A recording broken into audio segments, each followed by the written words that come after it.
You see, killbots have a preset kill limit. Knowing their weakness, I sent wave after wave of my own men at them until they reached their limit and shut down. Kif, show them the medal I won.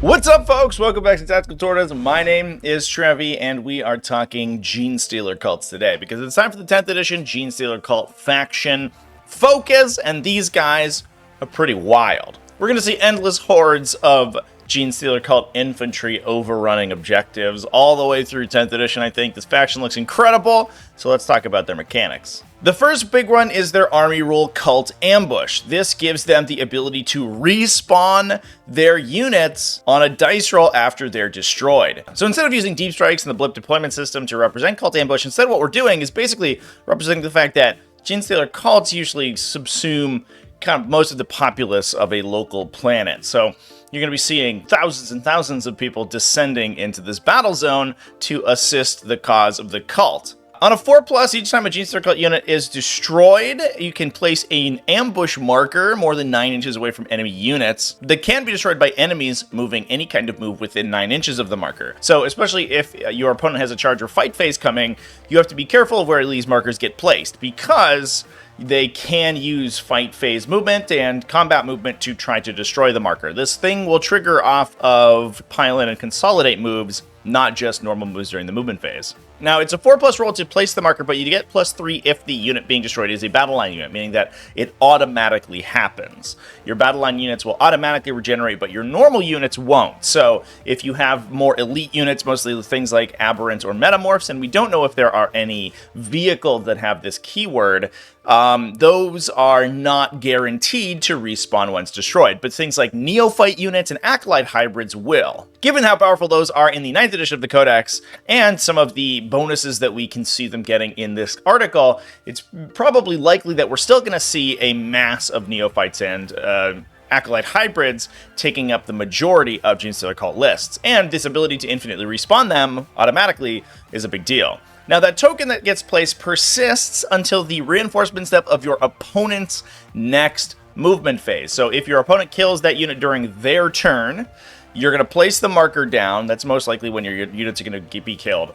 It will sit there through the rest of their turn, your entire turn, and then your opponent's movement phase. At the end of that movement phase, you will then set that unit back up on the battlefield at full strength. Importantly, your characters, if they're attached to the unit, do not respawn, and it doesn't look like characters are getting this ability, so once a character is killed, they're dead for good. Only the unit that they were attached into comes back. Now, there's a little bit of chicanery you can do with this. The first thing is that each time a unit is destroyed and places an ambush marker down on the battlefield, when it's set back up, you only have to place one model from the unit base to base with any ambush marker on the battlefield. Once that unit is set up, you then remove that ambush marker so they can't be reused, but you don't have to set them up next to the ambush marker that spawned as a result of that unit's death. You can lose 3 units, for example, place 3 ambush markers, and then set those units up on different points that were not placed when those units specifically were destroyed, that were placed when the other units were destroyed. These units gain deep strike ability, and like we saw with Grey Knights, this entire faction is essentially going to have the deep strike ability. So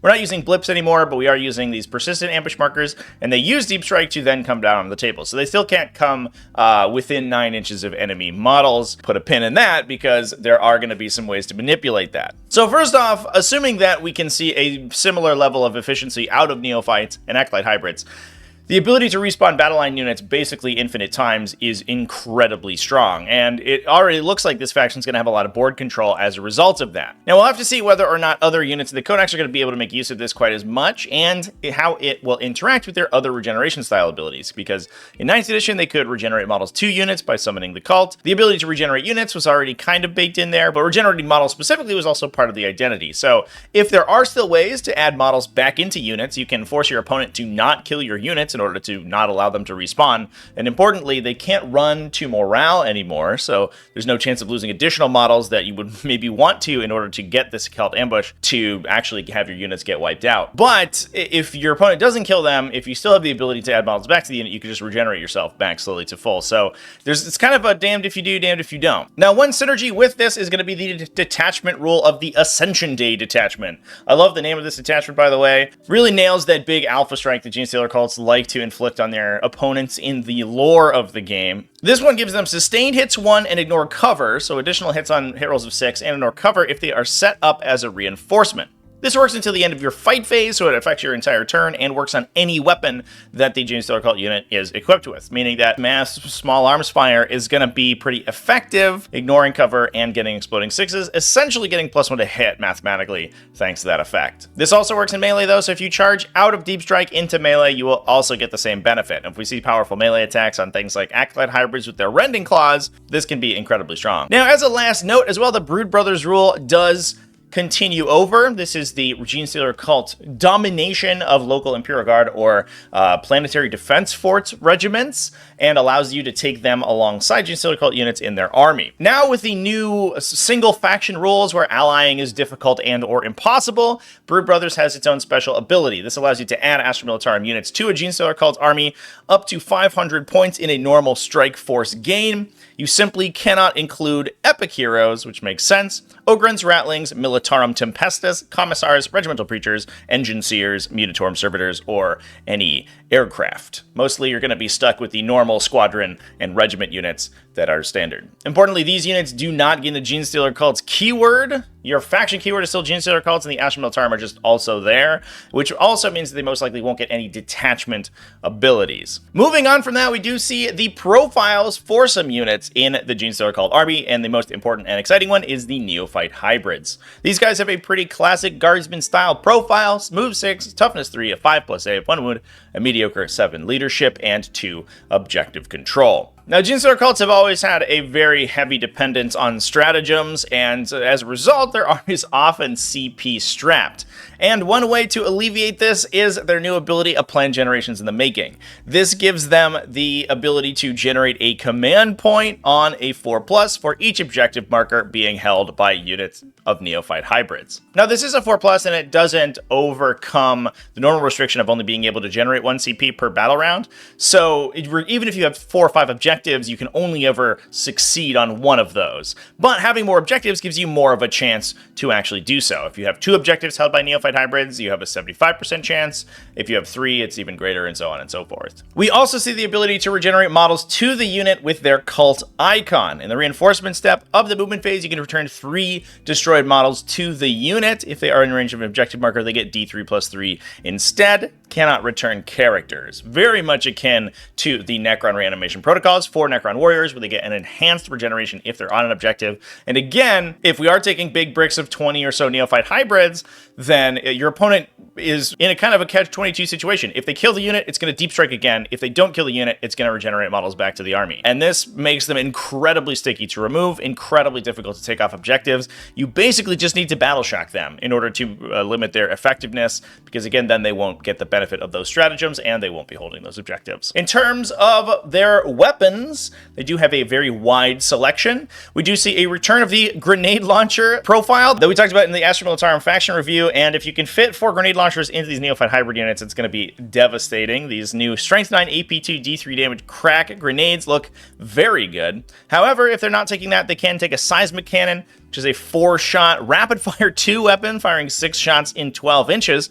4 shots out to 24 inches at strength 6, AP1, D3 damage. However, it does have the 5+ ballistic skill and the heavy keyword. We also see Webbers, which are a strength 2 torrent weapon, firing D6 shots with devastating wounds. So the mostly wounding on 6s, but those wounds are going to convert into mortal wounds. That's a pretty unique profile for a weapon, and I think it's a good example of how interesting the new weapon ability system is, because you can create these weapons with bizarre profiles that just work as normal. Mining lasers are 5+ ballistic skill, strength 12, AP3, D6+1 damage, las cannons. Basically the same las cannon profile that we've seen in the past. Heavy stubbers are a rapid fire 3 strength 4 weapon, hitting on 4s. Just like the other heavy stubbers that we've seen. They can take flamers that we've seen before, auto pistols, and leader pistols, which are strength 4. Mostly we're going to be looking at hybrid firearms, which is the new amalgamated profile for both their auto guns and shotguns. These are 24-inch range rapid fire 1 strength 3 weapons that hit on 4s. So in 12 inches, they're going to be firing 2 shots, which is mostly where you're going to be at. I definitely think the headliners here are going to be those heavy weapons. Things like seismic cannons and grenade launchers are going to be where it's at. In melee, they're not much to speak of. You can take power weapons, which are 1 attack, strength 4 at AP 2, or just chain swords, which swing 2 times at strength 3.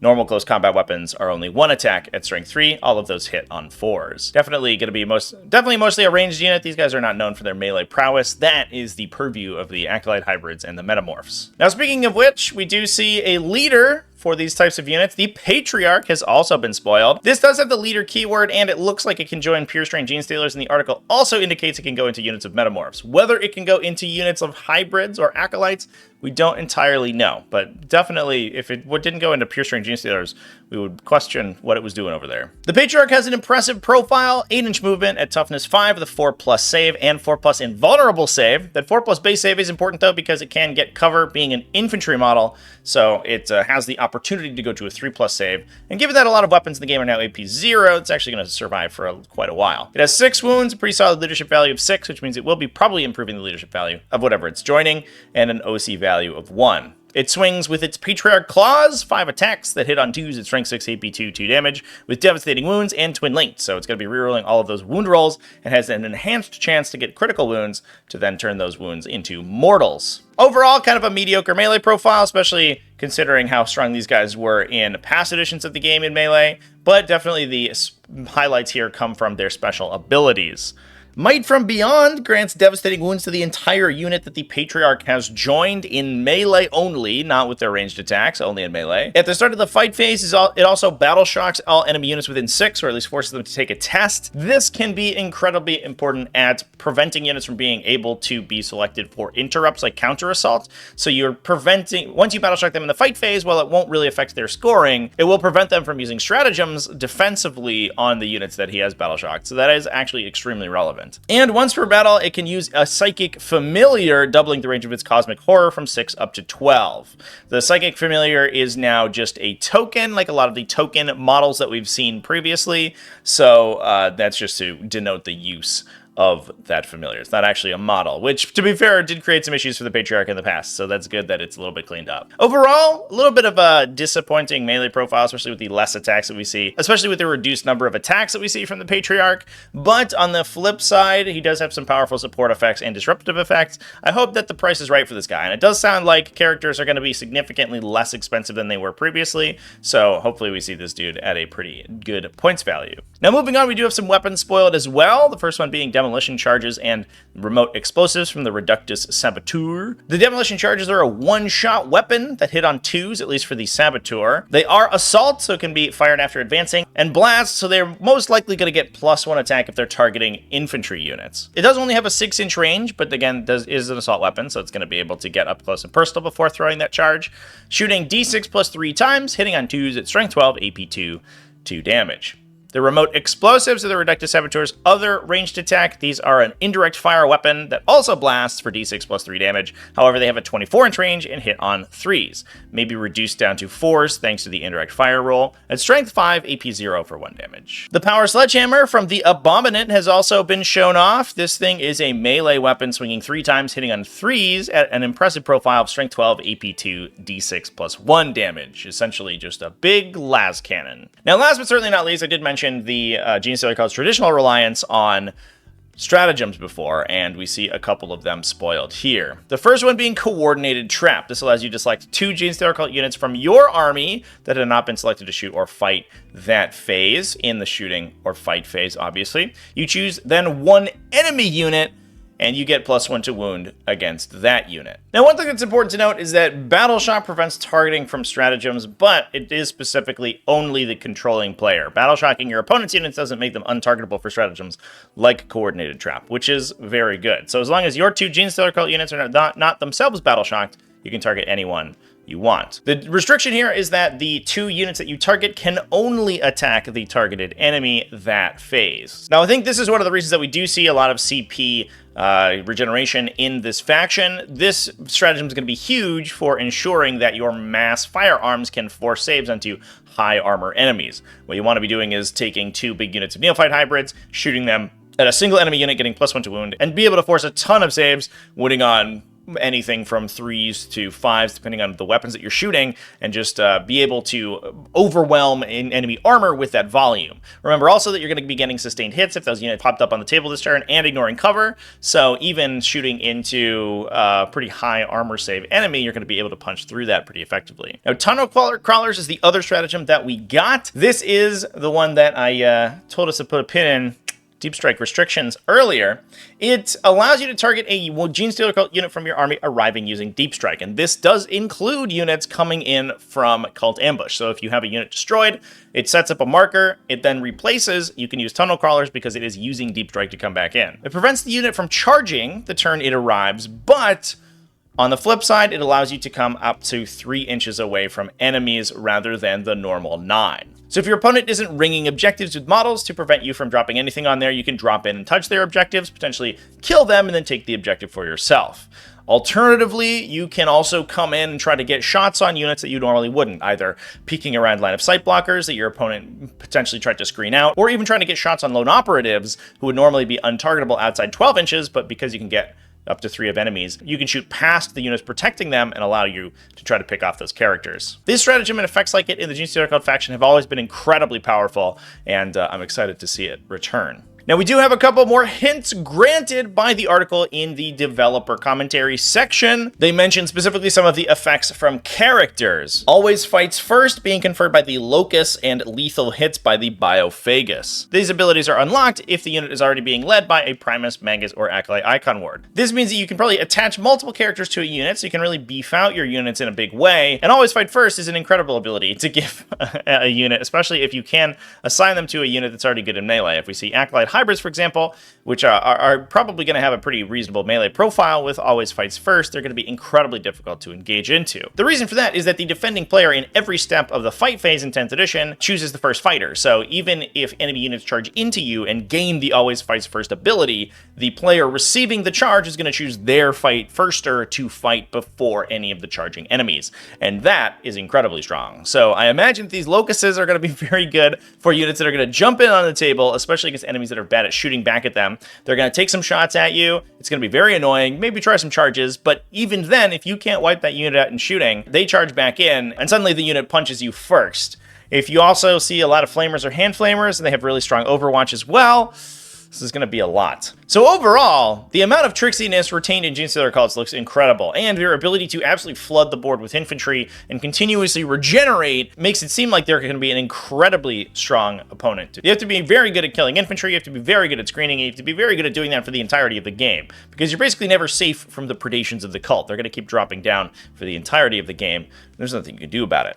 You just get buried under a mass of bodies who continuously respawn. So let me know down in the comment section what you think about this faction article. These guys seem insane, and I'm excited to see them on the table. Big thanks for watching all the way to the end of the video. Thanks as well to everybody who supports the channel, either over on Patreon at patreon.com/TacticalTortoise, YouTube channel members, and Twitch subscribers.